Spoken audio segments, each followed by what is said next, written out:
realmente dá para a gente dizer que Eduardo Bolsonaro e eu aposentamos o Barroso, né? Ou uma outra forma de dizer isso é que o bolsonarismo derrotou o Barroso. Nós derrotamos a censura, nós derrotamos a tortura, nós derrotamos o bolsonarismo. O Barroso pediu para sair, pediu para cagar e saiu chorando. Ontem mesmo, né, ele assinou a aposentadoria e já no próximo sábado está fora do Supremo Tribunal Federal. Agora, o cara é ministro, Barroso é ministro do Supremo Tribunal Federal. Ocupa o cargo mais poderoso do Brasil, muito mais poderoso que um presidente da República. Era presidente do Supremo Tribunal Federal até mês passado. E aí perde o visto para os Estados Unidos e chora pedindo arrego. Que vergonha. Eu tenho desprezo por gente assim. Desprezo por gente fraca. Eu digo que, sempre disse isso, que virtude cardinal, fortaleza é a virtude cardinal mais em falta no Brasil. E pelo menos nesse aspecto, o Alexandre é um cara com muita fortaleza. Ele é um psicopata, doente, mas não é fraco. As ações contra o Alexandre foram muito piores, ele ainda não pediu para sair, e a gente nunca achou que ele fosse pedir para sair. E o Barroso, que perdeu o bichinho, muito triste. Agora, ele acha que vai recuperar o visto, porque não faz parte do STF. Meu filhinho, tira o cavalinho da chuva. Porque enquanto você ocupava cargo de ministro do STF, até tinha margem para se negociar. Mas agora você é uma pessoa comum. O que você traz para a mesa de negociação? Absolutamente nada. Se me ligar, Barroso, nem atendo mais. Vale nada. Uma lata de lixo. O único prestígio que você tinha era porque você era ministro do Supremo Tribunal Federal. Eu falava assim, bom, de repente, se tiver um posicionamento interessante, a gente até recupera o seu visto. Agora, imagina. Ah, mas saiu então porque não tem porque ser sancionado, não tem porque tomar uma Magnitsky. Ora, filhão, os Estados Unidos cancelaram o visto do ministro da Saúde do Lula e dos secretários dele, os subordinados, por causa de coisas dos mais médios 10 anos atrás. Você acha que você vai escapar da sanção porque você renunciou? Muito pelo contrário. Muito pelo contrário. Na verdade, agora é mais fácil sancionar o Barroso porque não tem maiores consequências, não tem nada de útil que ele possa trazer à mesa. Então, eu não poderia terminar não poderia deixar de gravar isso, registrar no Paulo Figueiredo Show, historicamente isso, essa mensagem final. Você quer seu visto de volta? Perdeu, mané. Não me amola. Por favor, Barroso, responde pra gente. Perdeu, mané, não amola. Perdeu, mané, não amola. Perdeu, mané, não amola. Passando para a próxima pauta, nós tivemos nos últimos dias, e eu não queria deixar de comentar, porque é um assunto muito importante, as atualizações do caso do Felipe Martins. Eu sempre digo, Felipe Martins é um dos casos mais emblemáticos que nós temos aqui de abuso de autoridade. Relatei o caso do Felipe Martins, inclusive, relato em todas as reuniões que eu tenho aqui, mas falei sobre ele, inclusive nas minhas audiências no Congresso dos Estados Unidos. E vale uma recapitulação, porque quando o Alexandre de Moraes decretou a prisão do Felipe Martins lá em 2024, lembrem-se, ele utilizou como fundamentação a informação mentirosa de que o Felipe Martins tinha feito parte da comitiva que acompanhou o presidente Bolsonaro a Orlando em 2022.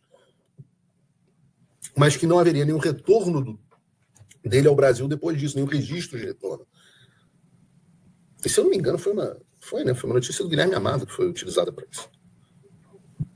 E aí o Alexandre, em mais um somebody love jurídico, considerou que o endereço do Felipe era incerto e decretou a prisão preventiva dele, que durou vários meses e acarretou em diversas violações às liberdades e direitos individuais do Felipe e até mesmo a tortura. Felipe Martins foi torturado através da privação sensorial.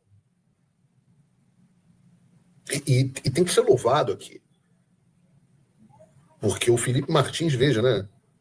Outro dia eu estava tendo uma conversa na fila, Eu estava comentando de uma certa pessoa e tal, eu falei, porra, meio frouxo, né? Achei que o cara veio com esse papo meio covarde, meio frouxo. Aí alguém virou para mim e falou assim, porra, também pudera, né? É milico. Eu falei assim, cara, que triste, né? Os nossos militares hoje são vistos como... o cara é covarde. Também é militar, né? Militar virou a profissão dos covardes. E, no entanto, o corajoso foi o Felipe Martins, que não cedeu nem 1 milímetro. Felipe Martins sofreu essa prisão, é importante deixar claro, porque um militar, que foi o coronel Mauro Cid, havia cedido e feito uma colaboração premiada na delação que estava sob risco e foi questionada. E todos sabemos que é uma fraude. Então, Alexandre achava que falava, bom, se eu conseguir uma segunda delação, eu consigo calar e sanar os problemas da primeira e me livro da necessidade da delação do Mauro Cid.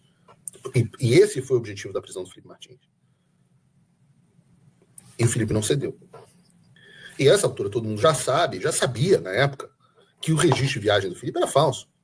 Nós estamos falando isso no Paulo Figueiredo Show há vários anos, mas a imprensa se calou e os ministros do Supremo Tribunal... A imprensa até falou um pouco a respeito, mas boa parte dela se calou, e os ministros do Supremo Tribunal fingiram que não era com eles. Afinal, o objetivo, volto a dizer, era forçar uma delação sobre Bolsonaro, sobre ameaça, similar ao que eles fizeram no Mauro Cid.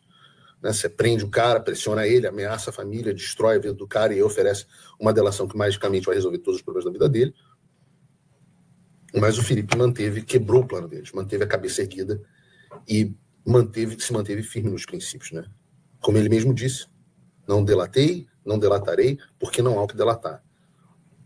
E é difícil ter uma postura tão firme.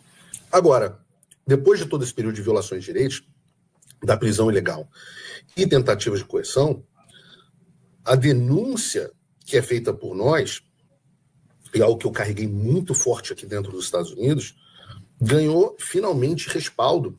E aqui eu posso dizer, foi um dos pontos que eu pessoalmente pedi à Casa Branca para investigar, e eles ainda estão investigando, como o CBP vai dizer aqui.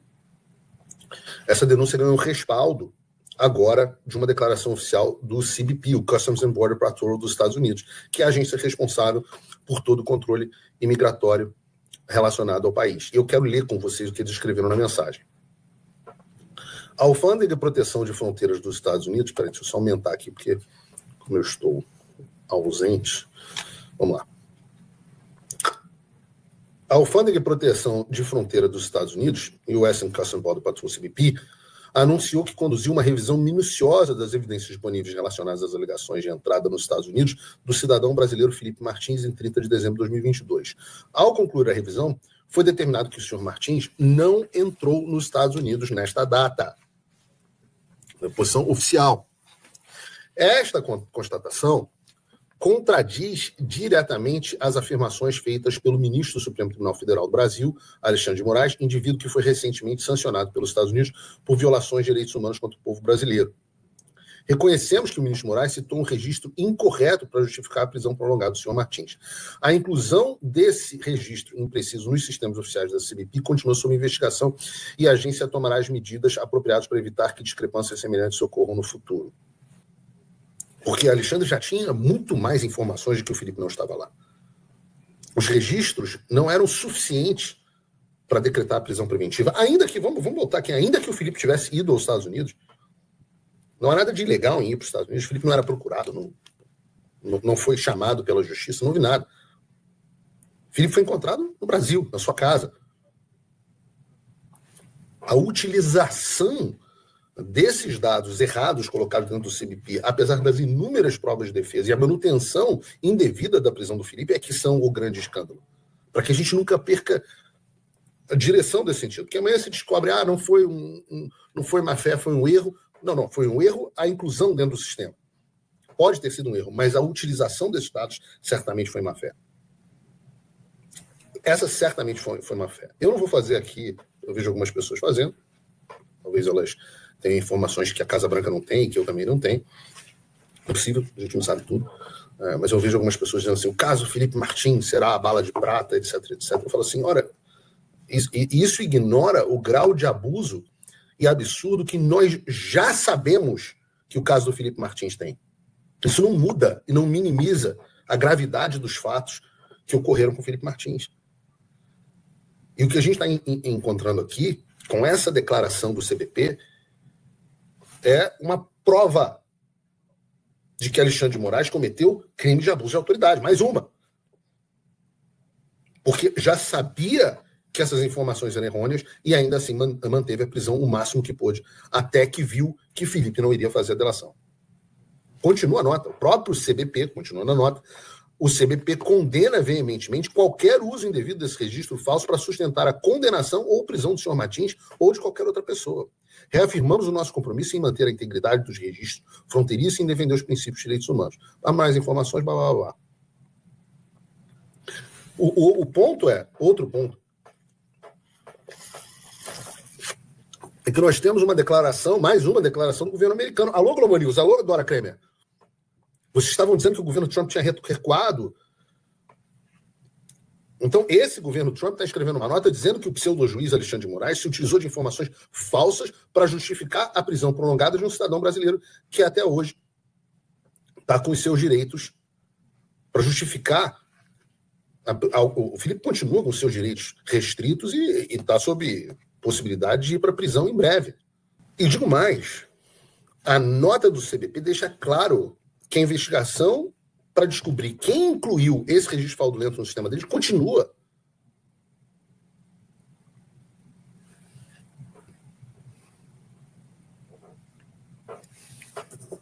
E eu quero que seja uma bala de prata. Eu quero que seja uma bala de prata. E a gente vai continuar a investigação. A gente vai continuar. Aliás, hoje mesmo eu janto com a pessoa que tratou dessa investigação internamente dentro da Casa Branca. Hoje janto. Vamos ver. O que está confirmado é que o pseudo-juiz Alexandre de Moraes se valeu de um documento falso para prender e prolongar a visão de um cidadão por motivos políticos. Sobre isso não tem dúvidas. A carta do CBP, a declaração pública do CBP, fez questão de deixar isso muito claro.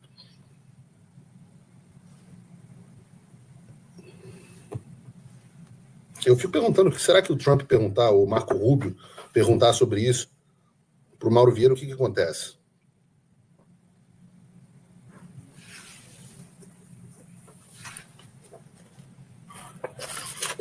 Nas discussões, o que é que o Lula e o Haddad e o Mauro Vieira vão dizer sobre o fato do pseudo-juiz Alexandre de Moraes ter destituído ilegal e unilateralmente a defesa dessa mesma pessoa que foi presa após a inserção falsa de informações no sistema do CBP americano?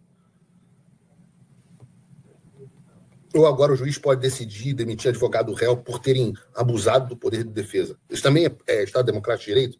Não sei, não. Eu acho que é difícil explicar essas coisas, né?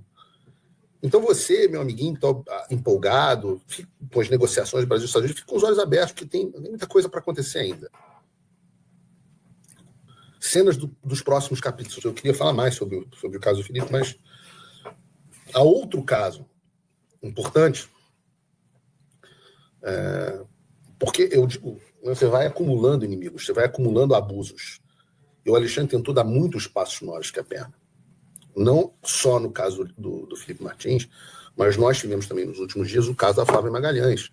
Se você não lembra do caso dela, eu já trouxe o advogado dela aqui no programa, e a própria Flávia, e eu faço aqui, eu cito o caso, citei também o caso da Flávia nas minhas audiências no Congresso, eu faço aqui uma recapitulação.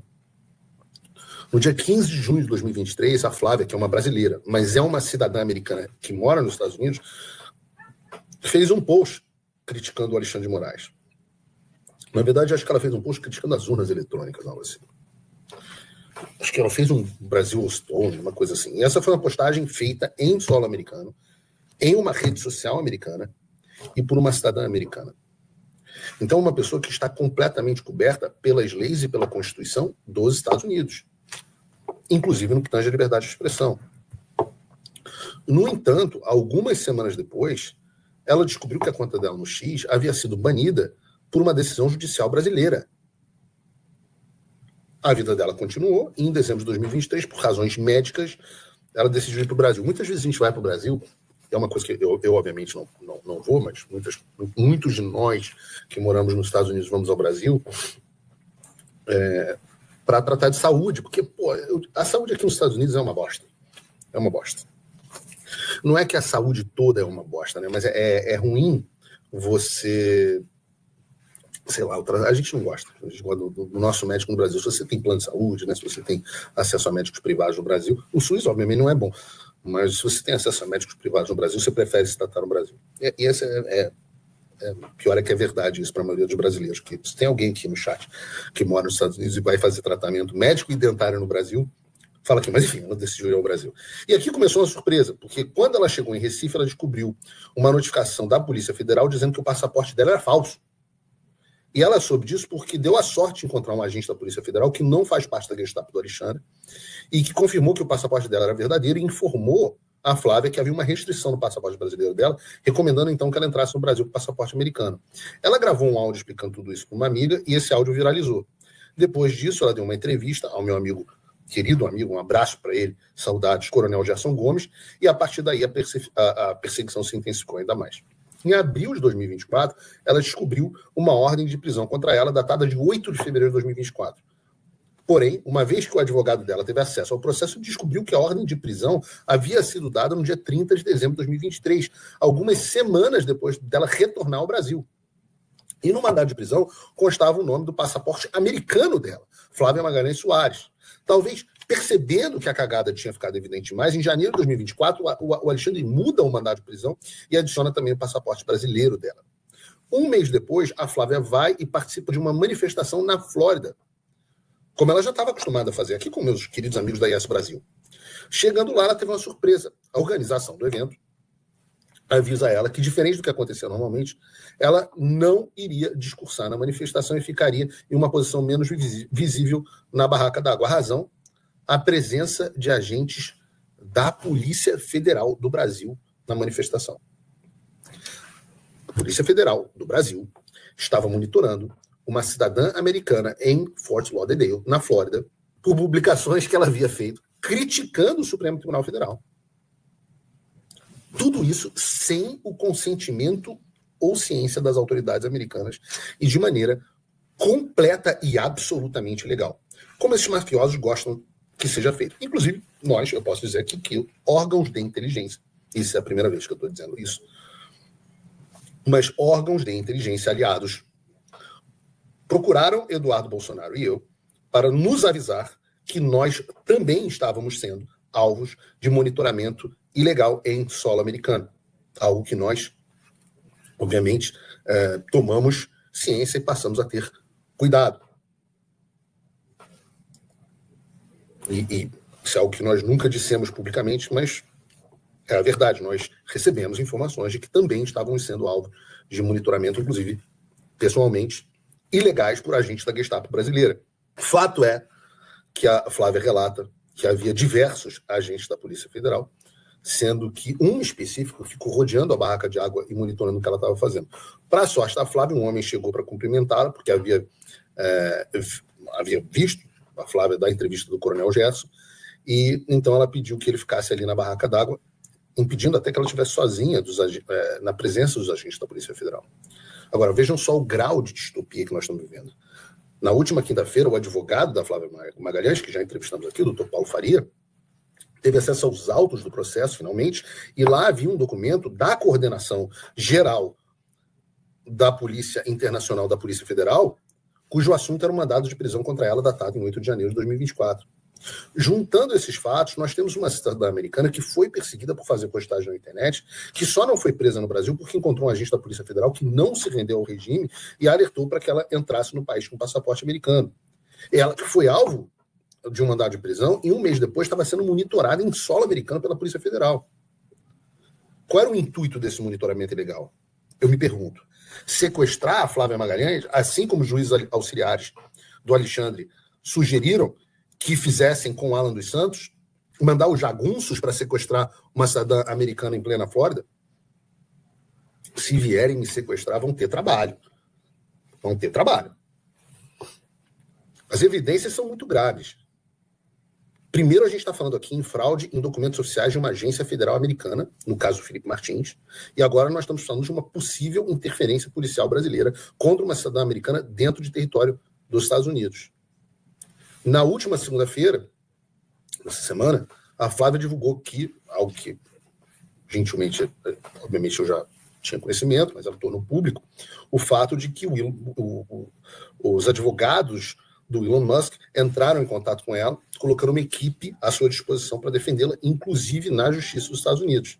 Os advogados do Elon Musk, né? Esses advogados vão encontrar o Dr. Paulo Faria, que está aqui em Washington, eu quero ver se até se eu encontro ele, que já teria encaminhado, inclusive, documentos ao governo americano, com mandado de prisão, documentos assinados pelo Alexandre, pelo Paulo Goreia, etc.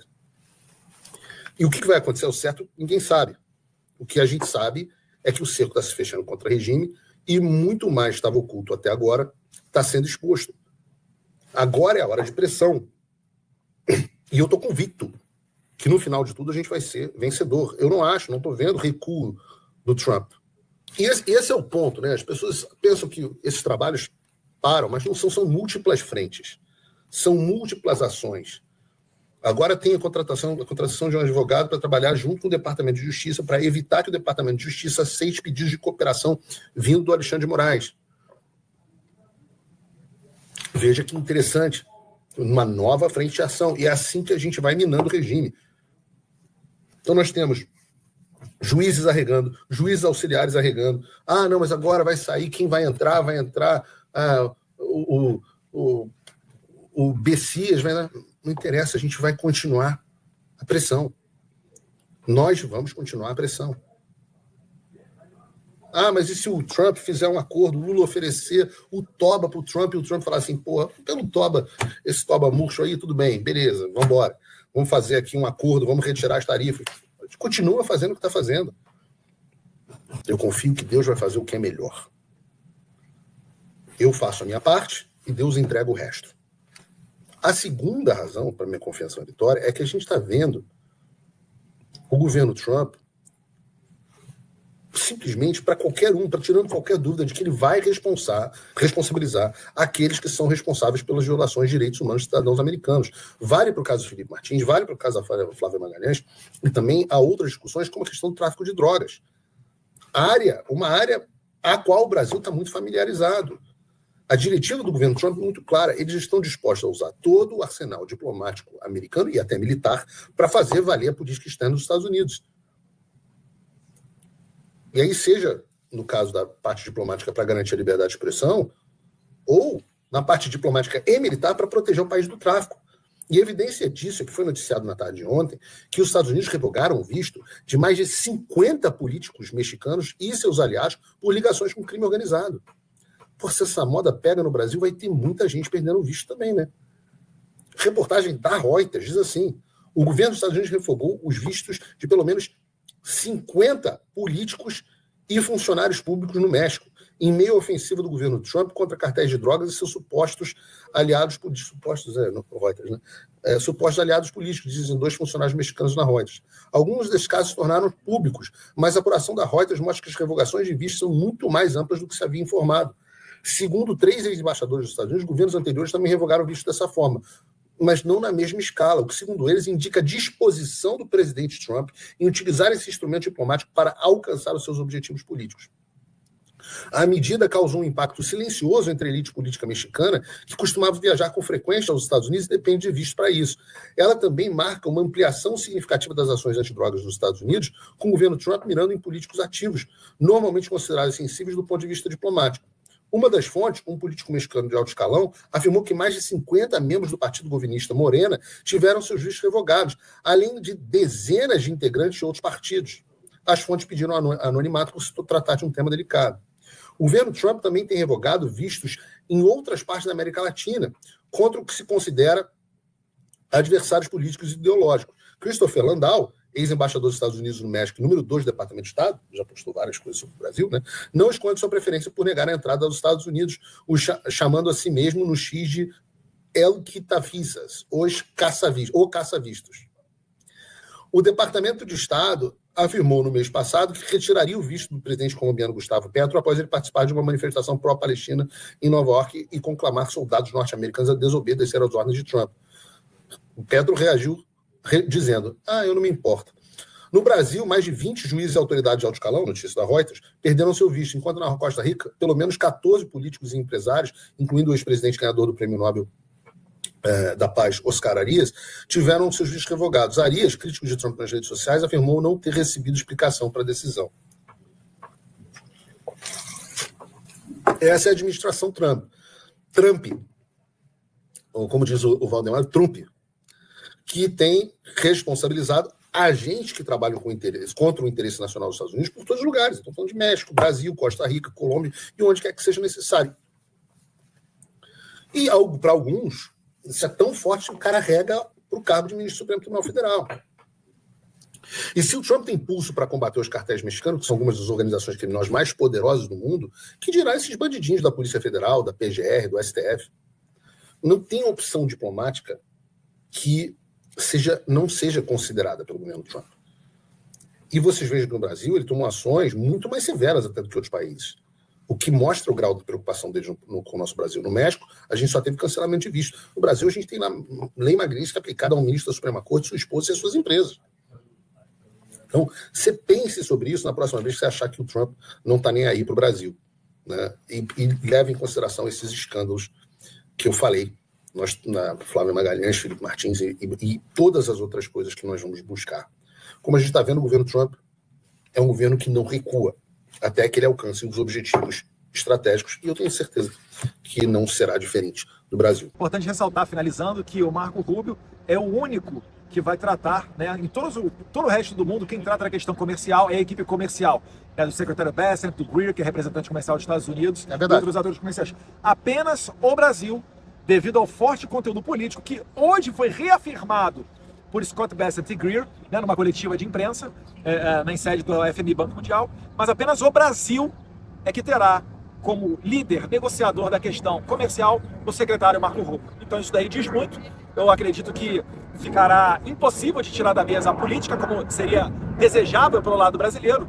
Então vamos aguardar a reunião de amanhã, mas a gente tem uma convicção muito forte de que os Estados Unidos seguirá trabalhando para reduzir o poder de regimes totalitários, pessoas que censuram e também que atrapalham a vida das empresas americanas. Acho que o mais importante é a gente ver que não houve uma mudança na política externa dos Estados Unidos, tudo permanece como estava. O Brasil vai fazer a sua oferta, vai fazer o seu pleito e vai ouvir de volta qual é a resposta americana. Qual é a resposta americana? A gente não sabe, a gente não é secretário de Estado, a gente não vai estar dentro da reunião, mas eu acho que, como o Eduardo disse muito bem, hoje o secretário do Tesouro e o USTR, o representante de comércio, Greer, deixaram muito claro que da nossa tarifa hoje no Brasil, só 10% são questão comercial, 40% são questão política. Como é que vai resolver a questão política? Boa sorte para o Mauro Vieira. Anistia segue mais viva do que nunca.